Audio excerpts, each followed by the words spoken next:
बच्चों, good morning. कैसे हैं आप लोग?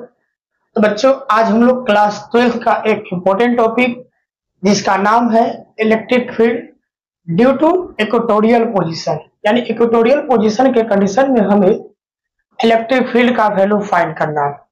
तो बच्चों, अगर अभी तक आप लोग मेरे चैनल पर नए हैं तो चैनल को सब्सक्राइब कर लें और वीडियो को अधिक से अधिक शेयर कर लें। तो आइए बिना विलंब के हम लोग सेशन को शुरुआत करते हैं। बच्चों, यहाँ पे दिया गया है obtain expression for electric field at a point on equatorial plane of a electric dipole moment। तो बच्चों, इलेक्ट्रिक डाइपोल मोमेंट होता क्या है? तो जब किसी दो चार्ज को, यानी कोई दो अपोजिट नेचर चार्ज को हम किसी डिस्टेंस पे रखते हैं तो उसी एडजस्टमेंट को हम लोग बोलते हैं इलेक्ट्रिक डाइपोल। जैसे हम यहाँ पे क्या करते हैं, कोई दो पॉइंट लेते हैं और इसका कुछ डिस्टेंस कवर कर लेते हैं। मान लेते हैं इस दो पॉइंट के बीच का डिस्टेंस है आपका 12। पॉइंट का नाम दे देते हैं ए और इस पॉइंट का नाम दे देते हैं बी। अब क्या है बच्चों, यहाँ पे हम कोई अपोजिट नेचर के चार्ज रखेंगे। तो एक आपका रख लेंगे प्लस क्यू नेचर का और एक आप रख लेंगे माइनस क्यू नेचर का। यानी जब किसी दो अपोजिट नेचर चार्ज को किसी डिस्टेंस पे हम लोग एडजस्टमेंट करते हैं, यानी व्यवस्था करते हैं, तो वही एडजस्टमेंट आपका इलेक्ट्रिक डाइपोल मोमेंट कहलाता है। तो यहाँ पे ए भी एक इलेक्ट्रिक डाइपोल है जिसके दोनों पॉइंट्स पर एक प्लस क्यू चार्ज है, एक आपका माइनस क्यू चार्ज है। दोनों के बीच का डिस्टेंस हम लोगों ने क्या कर लिया है, 12 कंसीडर कर लिया। अब यहाँ पे देखेंगे तो हमें पूछा गया है इक्वेटोरियल पोजीशन। तो इक्वेटोरियल पोजीशन क्या है? तो सबसे पहले क्या करेंगे, एक लाइन ड्रॉ कर लेंगे हम लोग इक्वेटोरियल प्लेन या पोजीशन का।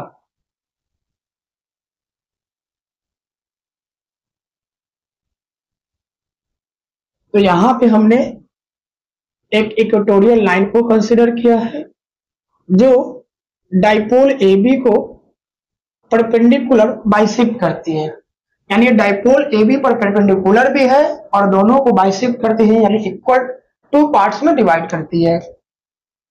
तो हम मान लेंगे अगर ये टोटल लेंथ आपका 12 है तो यहां से और यहां का जो लेंथ होगा, इसको अगर वो मान लेते हैं पॉइंट, तो यहां से यहां का लेंथ हो जाएगा बच्चों एल।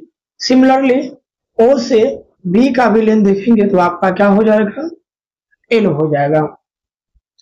अब क्या करेंगे बच्चों, हम यहां से एक पॉइंट पी कंसीडर कर लेंगे, इसको पॉइंट पी मान लेंगे और इसको मिला देंगे।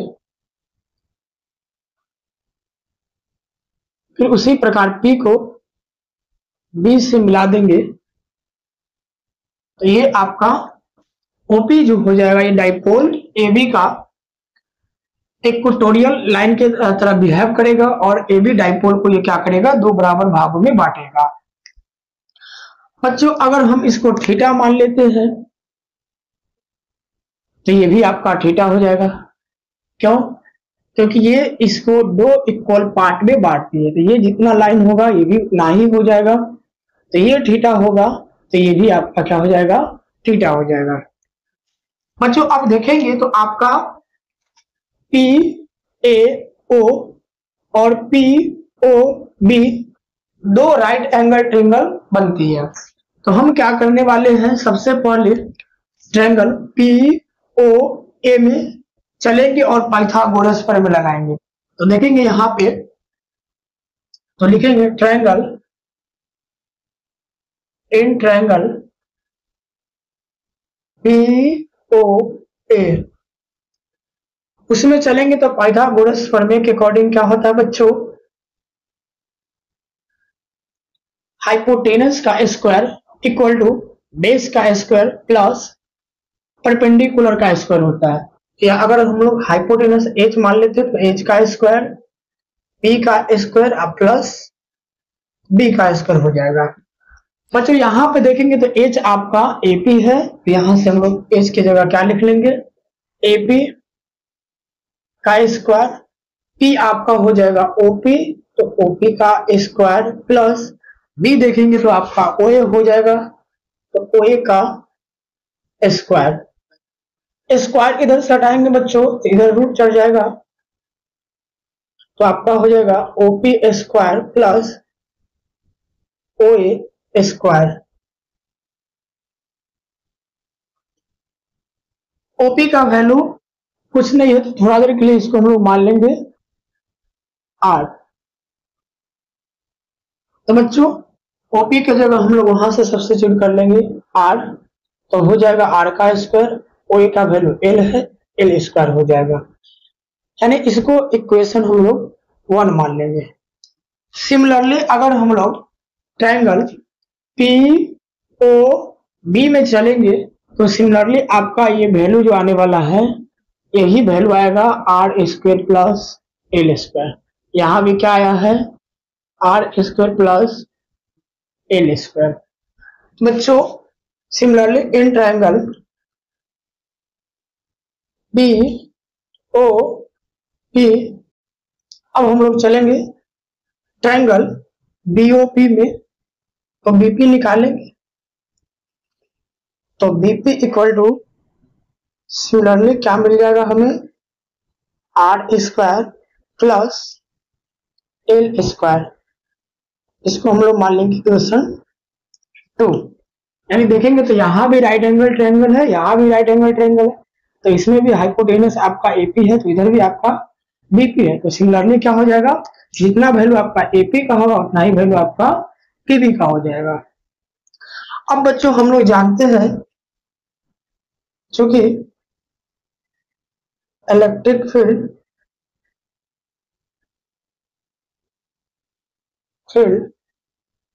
E equal to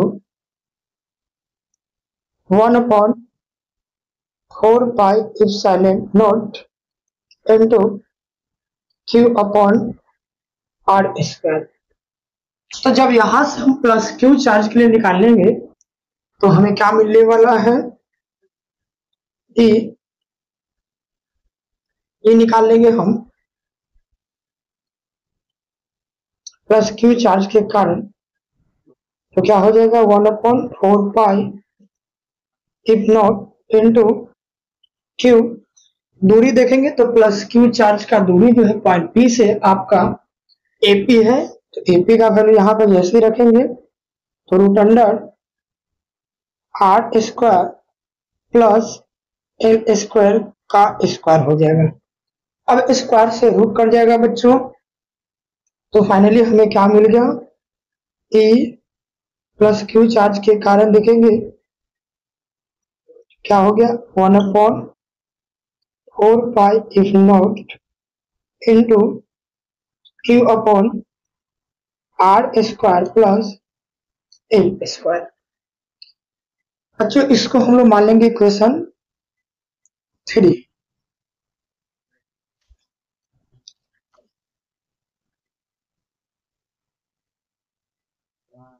अब यहां से क्या करेंगे हम लोग सिमिलरली माइनस क्यू चार्ज के कारण पॉइंट पी पे इलेक्ट्रिक फील्ड निकालेंगे, तो आपका हो जाएगा E minus Q equal to 1/4 pi if naught into Q upon R square. R की जगह यहाँ पे आपका पीवी दूरी है, डिस्टेंस है, तो इसके जगह हम वो रख सकते हैं root under R square plus L square का होल स्क्वायर।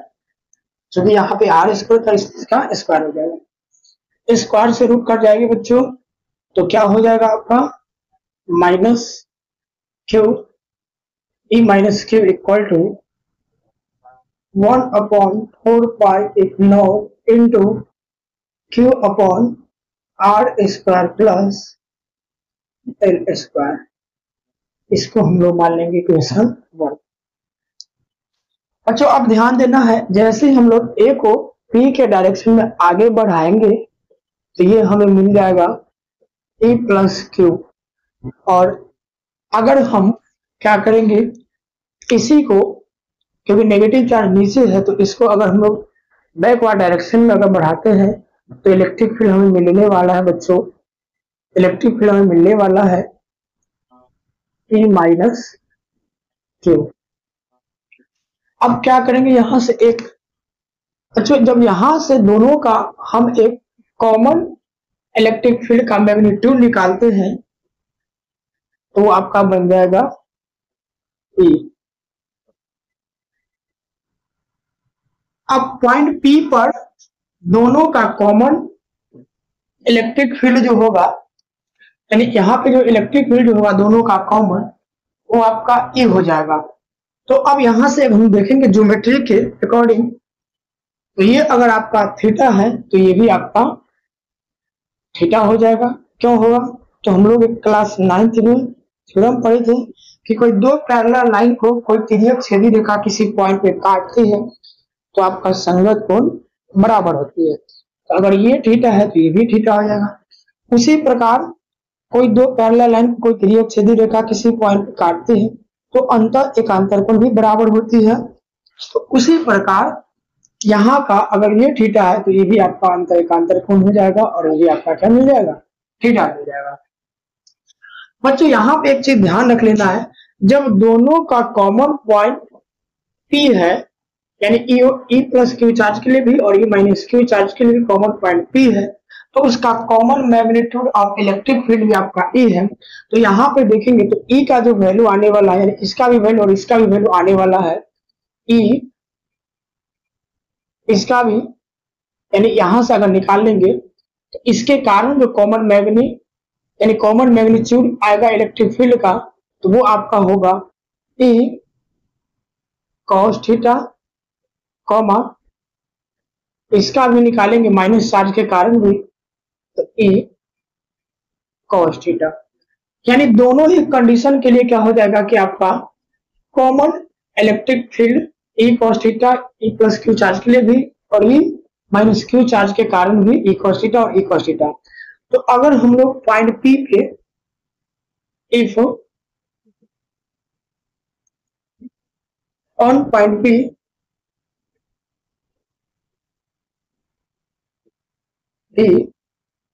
पॉइंट P पे ऑन पॉइंट P इफ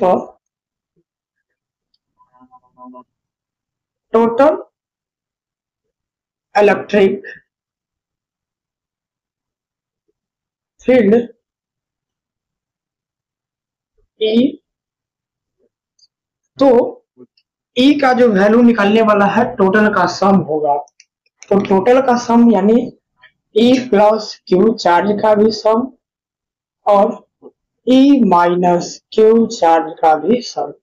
यहां से देखेंगे बच्चों तो दोनों का कंपोनेंट सेम है, E प्लस क्यू चार्ज का भी E cos थीटा और E माइनस क्यू चार्ज का भी कंपोनेंट है आपका E cos थीटा। तो यहां से क्या करेंगे, हम वैल्यू को रखेंगे तो फाइनली आपको क्या मिलने वाला है, E cos theta plus E cos theta. अब यहां से निकालेंगे बच्चों, यानी दोनों का मैग्नीट्यूड यहां से निकालेंगे तो कितना आएगा, E cos थीटा और E cos थीटा। इसलिए यहाँ पे दोनों के मैग्नीट्यूड का वैल्यू रख लिए, प्लस क्यू चार्ज के कारण भी E cos थीटा और माइनस क्यू चार्ज के कारण भी E cos थीटा। अब यहां से ऐड करेंगे तो टोटल हो जाएगा 2E cos थीटा। बच्चों यहाँ पर देखेंगे तो दोनों यानी प्लस क्यू चार्ज के कारण भी हमें जो इलेक्ट्रिक फील्ड मिला है 1/4 पाई इग्नोर into Q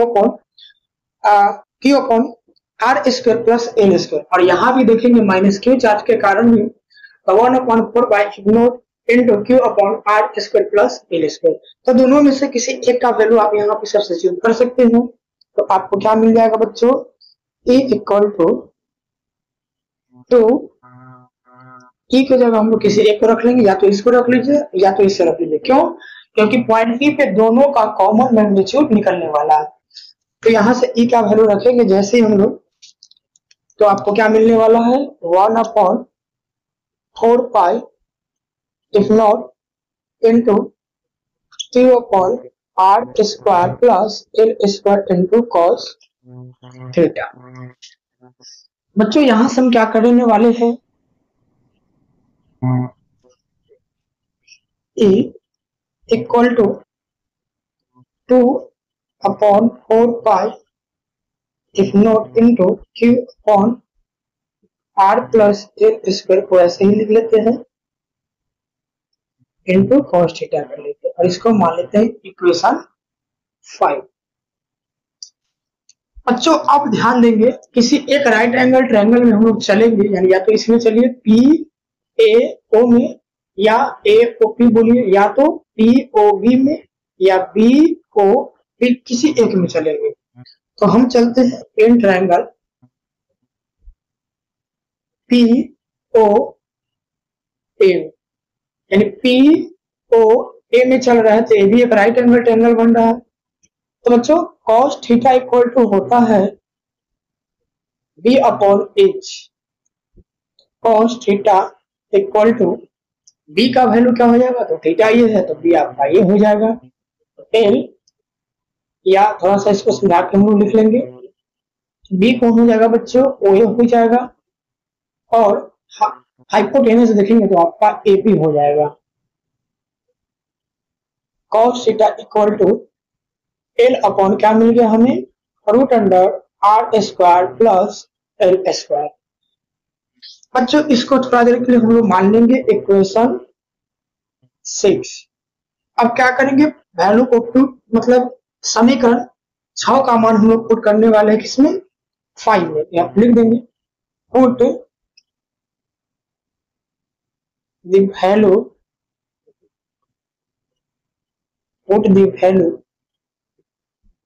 of equation 6 in 5, यानी 6 का मान हम लोग समीकरण 5 में रखेंगे तो हमें क्या मिलने वाला है, equal to 2 4 5 if not into Q upon R square plus L square into cos theta था, इसी की जगह तो हमें रखना है L upon root under R square plus L square. अब यहां से क्या करेंगे बच्चों,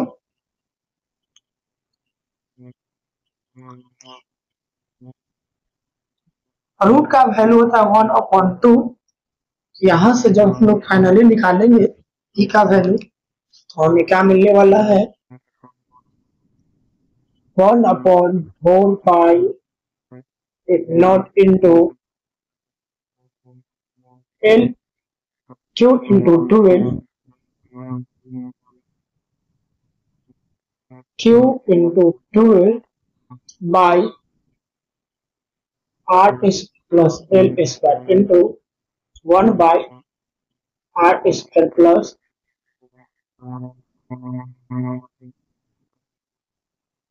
क्या हमें मिल जाएगा ई का वैल्यू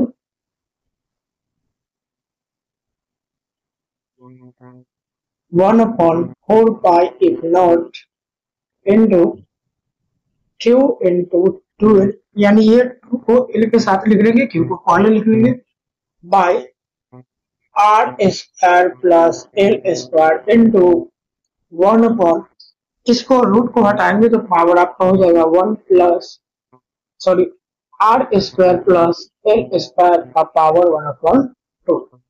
बच्चों बेस समान होता है तो पावर क्या होता है, ऐड होता है, तो यहाँ पे पावर 1 है और यहाँ पे 1/2 है, तो फाइनली आ जाएगा आपका 1/4 पाई इफ नॉट। ये बच्चों डाइपोल का फॉर्मूला होता है, डाइपोल को हम लोग M या P से सूचित करते हैं। फॉर्मूला होता है Q इंटू 2L, तो आप Q इंटू 2L की जगह क्या लिख सकते हैं, P लिख सकते हैं या M लिख सकते हैं, तो M बाई,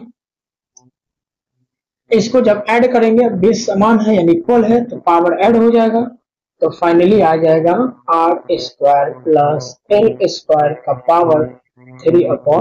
तो बच्चों इसी को हम लोग बोलते हैं electric field of equatorial position, expression for equatorial position, यानी जब किसी डाइपोल की व्यवस्था में कोई आपका इक्वेटोरियल पोजीशन हो और आपको बोले इलेक्ट्रिक फील्ड का वैल्यू निकालने के लिए तो आप इतना तक निकालेंगे। बच्चों यहाँ से एक छोटा सा काम हम लोग और करेंगे। इफ एल स्क्वायर काफी छोटा हो आर स्क्वायर से, तो एल स्क्वायर को नेगलेक्ट कर देंगे तो फाइनली आपको जो आएगा ई का value 1/4 if naught into M by, तो नेगलेक्ट करेंगे तो एल हट जाएगा तो आपको आ जाएगा आर का स्क्वायर का पावर 3/2, 2 से 2 कट जाएगा। ई का जो वैल्यू आएगा बच्चों 1/4 इंटू एम अपॉन आर का पावर 3, यानी तो इलेक्ट्रिक फील्ड ई आ जाएगा आपका E equal to 1/4 if naught into M by R cube. तो बच्चों अगर काफी छोटा हो यानी डाइपोल की लंबाई काफी छोटा हो आर से, तो उस कंडीशन में हम लोग एल को नेगलेक्ट कर देंगे। तो नेगलेक्ट करेंगे तो क्या मिलेगा हमें, E equal to 1/4 if naught into M upon R cube. तो आशा करते हैं कि आपको ये वीडियो समझ में आ गई होगी। तो मिलते हैं हम लोग नेक्स्ट वीडियो में, तब तक के लिए जय हिंद साथियों।